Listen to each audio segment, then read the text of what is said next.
With a month and some change left to go in the season, the Chicago Cubs are just 5 games back. What seemed like it was unattainable now is starting to seem pretty attainable. Listen, we got that to talk about and a lot more right after this.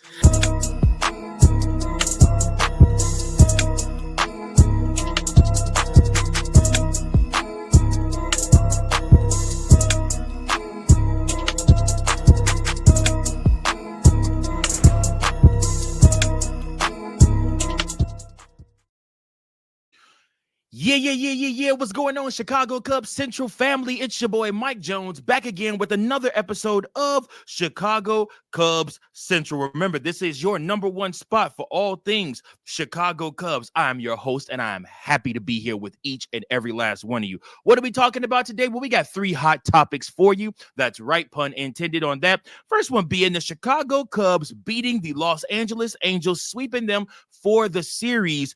After that, we also want to look at Kyle Tucker's stats and say they are trending upward. Could he continue this type of play? And then, of course, last but not least, we have to look at the division series between the Chicago Cubs and the Milwaukee Brewers. The Cubs right now are just 5 games back of those Brewers. Can they catch up? We'll talk about all of that. But first, I wanted to ask you guys, at this time, if you could, please do me a solid.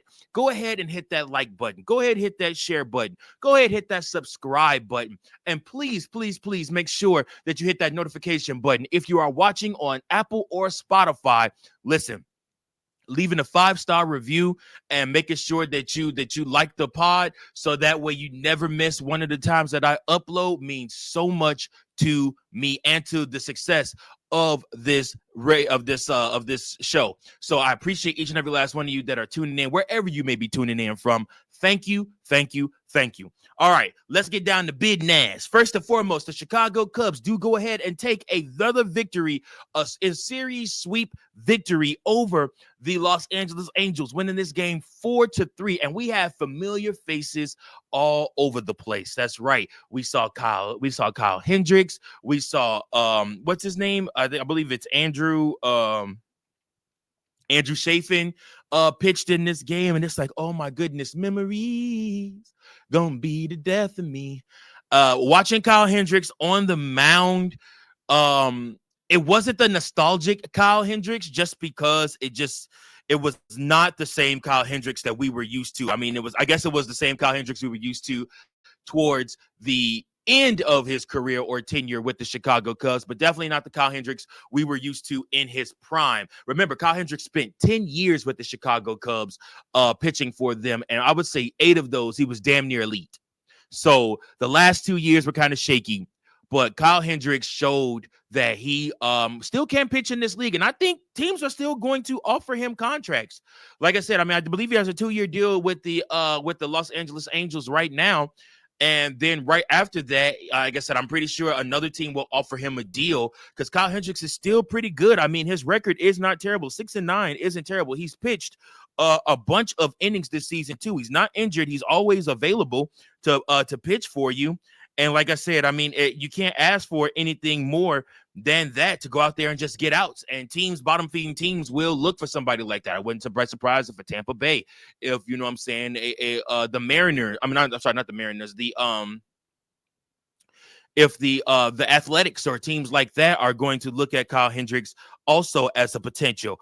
We do also want to shout out Jamison Tyone in this game. That's right. Our pitcher that actually pitches for the Chicago Cubs did come into this game, pitched 5 strong innings, 3 hits, 1 earned run, 0 walks, 3 strikeouts on 62 pitches, 39 of those being strikes. He has a 4.15 ERA. He didn't actually throw a lot of pitches in this game. I believe Craig mentioned that he would have him on a pitch count watch. And he did just that. He did not allow him to go crazy on the pitches or his pitch count. So, like I said, I mean, I guess that's just a part of their plan. I think they want to keep Tyone fresh for a postseason run, or when they need him down the stretch to go longer into games.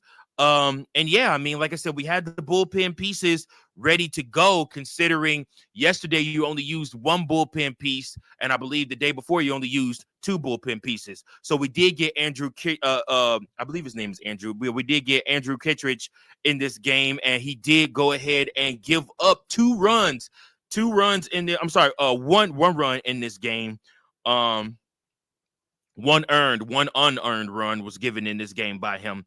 And yeah, like I said, he gave up two big hits, though. Did get one strikeout on 27 pitches, 19 of those being strikes. Andrew is kind of up and down, man. Like I said, it's either he's really on or he's really off, one or the other. But it just kind of depends on what you see from him. Then Caleb Thielbar came in and pitched after him. Did allow one hit, did strike out one on 20 pitches, 13 of those being strikes. And then Brad Keller came and locked it down in the 8th inning. Only not allowing any hits, no earned runs, no walks, one strike on 12 pitches, 8 of those being strikes. And then, of course, our closer. And it feels good to say that, y'all. Our closer, Daniel Palencia, came into the game and finished things off, only allowing one hit, one walk, 3 strikeouts on 26 pitches, 16 of those being strikes. Listen, you're seeing where the Chicago Cubs are going, and we're seeing that they're coming into form. And like I said, I mean, if we can get a little bit more contribution, from some of our hitters, if we can get Seiya Suzuki back on track, if we can get Pete Crow Armstrong, remembering that he's Pete Henry Crow Armstrong, and just 2 months ago he was in the MVP conversation. I mean, there's no telling what this team could potentially be. Michael Busch in this game went 1 for 5. Kyle Tucker went 1 for 3. Seiya Suzuki went 1 for 4. Pete Crow Armstrong went 0 for 4 in this game with one walk. He did have one RBI. Carson Kelly went 1 for 4. Ian Happ went 0 for 2 with 2 walks. Nico Horner in this game went 2 for 4. Dansby Swanson went 0 for 4 in this game, and Matt Shaw went 2 for 4 in this game. That's right.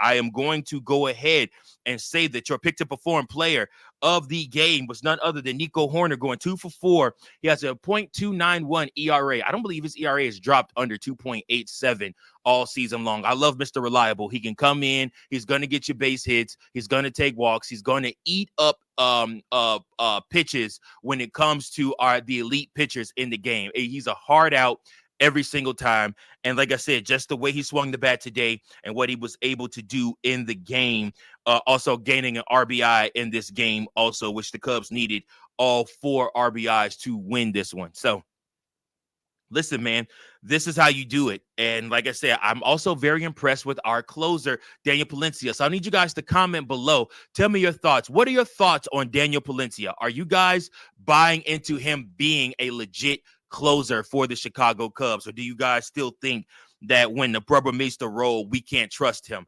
Let me know your thoughts on that. And at this time, we're going to come back and talk about Kyle Tucker. But first, we have these messages. What's up, everybody? It's your boy, Mike Jones, here from Chicago Cubs Central, your number one spot for all things Chicago.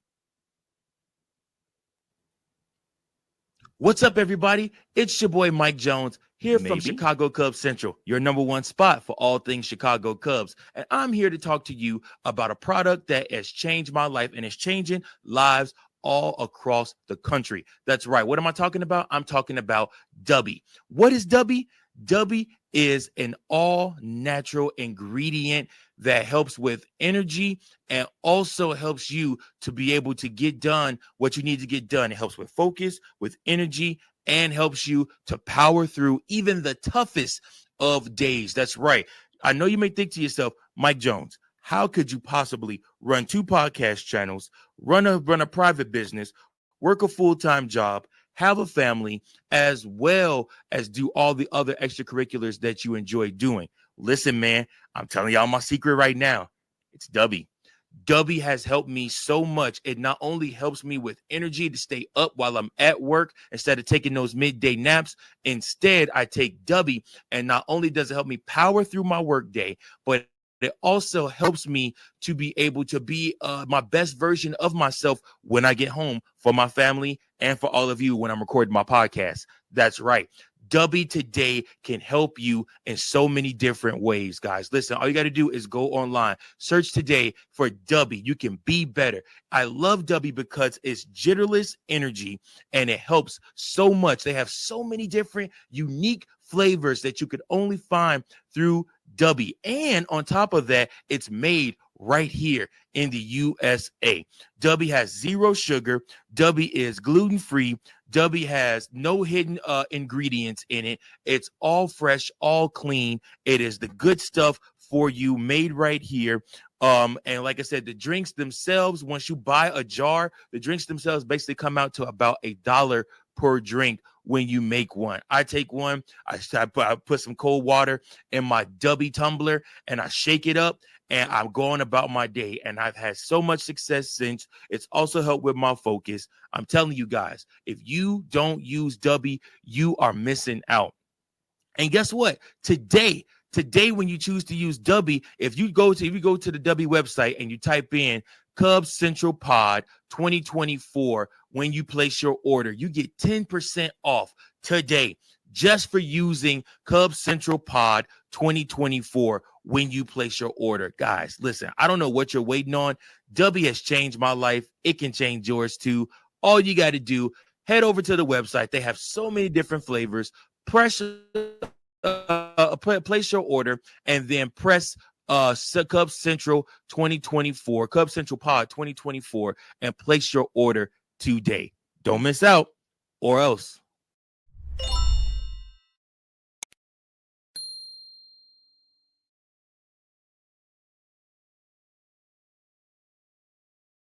So the Chicago Cubs had a lot of success in Los Angeles this last past weekend, and a lot of success was due to the play of one Kyle Tucker. Now, I know we talked about Kyle Tucker on Saturday's episode, but I just wanted to rehash this and just get some more of your thoughts on what you guys thought about Kyle Tucker now that the series has wrapped.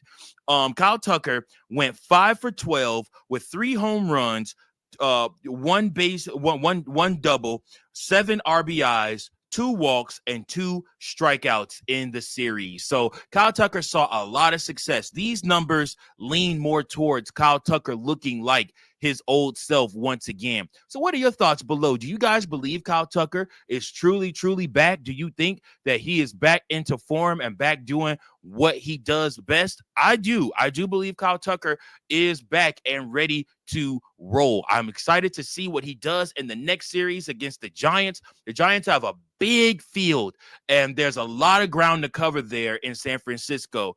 And I believe that Kyle Tucker has a lot of opportunities to get base hits, to get doubles, and to continue his streak of heavy, hot hitting for the Chicago Cubs. And we're going to need it.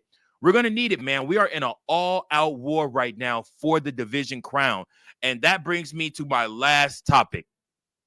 The last topic of today's episode, the Milwaukee Brewers lost 2 out of 3 to the San Francisco Giants. They are now headed back to San Francisco, leaving Milwaukee with 2 wins, and now getting ready to face none other than the Chicago Cubs, who are traveling to San Francisco as we speak, also to play them.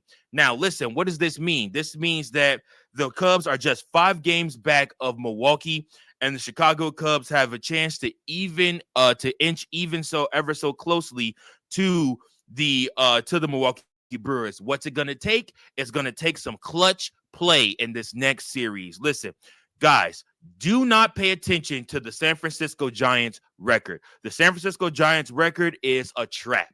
The San Francisco Giants are a really good team. And honestly, had it not been for injuries, they probably would be an even better team. The Chicago Cubs have to come into this game ready to play. Guys, you're going to face Justin Verlander first. He's a right-handed pitcher. Justin Verlander is his best days are behind him. Let's just call it what it is. Matthew Boyd will be up for the Chicago Cubs in that game. That's the first game of that series. And then after that, the Chicago Cubs will see some Carson Weisenhunt, who pitches, who's a lefty. We will send Colin Ray up to pitch for us. And then in the last game on Thursday at 2:45, we send Shota Imanaga up against Logan Webb. Logan Webb is a right-handed pitcher who has given the Chicago Cubs fits. However, we are sending one of our best up to combat that in Logan Webb. And then after that, we head off to Colorado to play against the Colorado Rockies, who have already been eliminated from playoff contention. Now, where do the Brewers stand as things go? Well, the Milwaukee Brewers got their 50th loss. Now they head to another team that is still in the wild card hunt, that is thirsty for wins. They are headed to go play the Arizona Diamondbacks, and they will face off against the Arizona Diamondbacks for the next 3 games, or is it 4? No, they have 4 against the Diamondbacks. They play the Monday, Tuesday, Wednesday, and Thursday, and then they play the Toronto Blue Jays after that. So listen, I know that a little bit ago before the series, before the series against the Milwaukee Brewers, I was saying that the division series, the division winning the Central Division might not be in the cards for the Chicago Cubs, and it still might not. But that's under the assumption that Milwaukee is going to keep winning. If Milwaukee starts losing, this becomes once again a very winnable division, because the Chicago Cubs have a lot of games that they should win coming up. So we'll just have to see what happens with that. But that's my time, folks. Let me know your thoughts on all of these things. Give me your thoughts on the Chicago Cubs sweeping the Los Angeles Angels and facing Kyle Hendricks. And then B, give me your thoughts on Kyle Tucker and his play in the Los Angeles series. Do you think it can carry over into the next series? And then C, it's getting very, very close. The Chicago Cubs and the Milwaukee Brewers are getting very close in this division series. Do you think that the Chicago Cubs can potentially win the division? Is that still something that can happen? Let me know your thoughts. I appreciate each and every last one of you. Thank you for your time. And also, baby, we just swept the Angels. We got to fly that W. That's right. We got to fly that W. That's 3 wins in a row. Love to see it. The Chicago Cubs doing their thing. Until next time, go Cubs. Thank you for watching another episode of Chicago Cubs Central, the #1 spot for all Chicago Cubs content. Remember to like, share, subscribe for more Cubs content.